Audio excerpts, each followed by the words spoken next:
last months of the war to post-war death sentencing, imprisonment, or hard labor.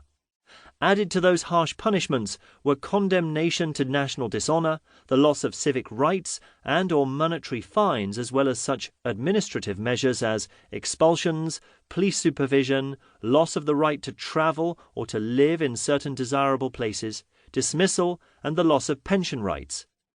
This was a war, to quote Heda Kovali's poignant memoir from Prague, that no one had quite survived.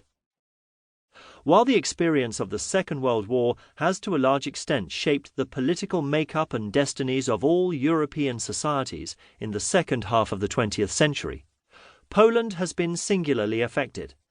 It was over the territory of the pre-1939 Polish state that Hitler and Stalin first joined in a common effort.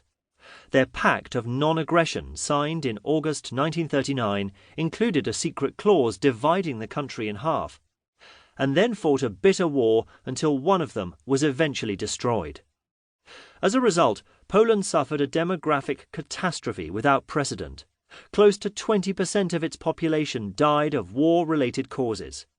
It lost its minorities, Jews in the Holocaust, and Ukrainians and Germans following border shifts and population movements after the war. Poland's elites in all walks of life were decimated. Over a third of its urban residents were missing at the conclusion of the war. 55% of the country's lawyers were no more, along with 40% of its medical doctors and one-third of its university professors and Roman Catholic clergy. Poland was dubbed God's playground by a sympathetic British historian, but during that time it must have felt more like a stomping ground of the devil.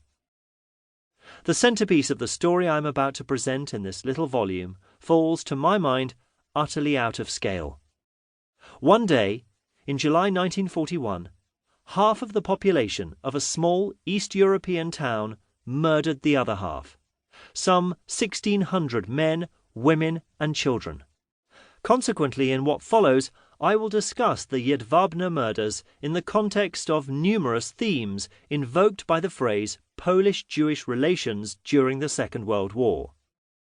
First and foremost, I consider this volume a challenge to standard historiography of the Second World War, which posits that there are two separate wartime histories, one pertaining to the Jews and the other to all the other citizens of a given European country subjected to Nazi rule. This is a particularly untenable position with respect to Poland's history of those years, given the size of and social space occupied by Polish Jewry. On the eve of the war, Poland's was the second largest agglomeration of Jews in the world after the American Jewry.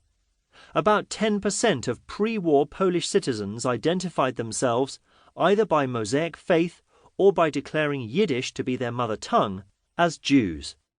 Nearly one-third of the Polish urban population was Jewish, and yet the Holocaust of Polish Jews has been bracketed by historians as a distinct separate subject that only tangentially affects the rest of Polish society.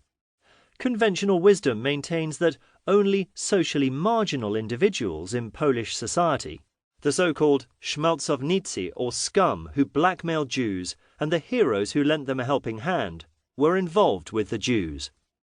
This is not the place to argue in detail why such views are untenable. Perhaps it is not even necessary to dwell at length on this matter. After all, how can the wiping out of one-third of its urban population be anything other than a central issue of Poland's modern history?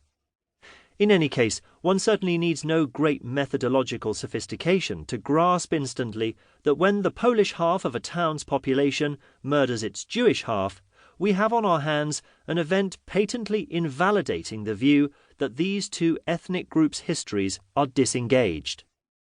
The second point that listeners of this volume must keep in mind is that Polish-Jewish relations during the war are conceived in a standard analysis as mediated by outside forces, the Nazis and the Soviets. This, of course, is correct as far as it goes. The Nazis and the Soviets were indeed calling the shots in the Polish territories they occupied during the war. But one should not deny the reality of autonomous dynamics in the relationships between Poles and Jews within the constraints imposed by the occupiers.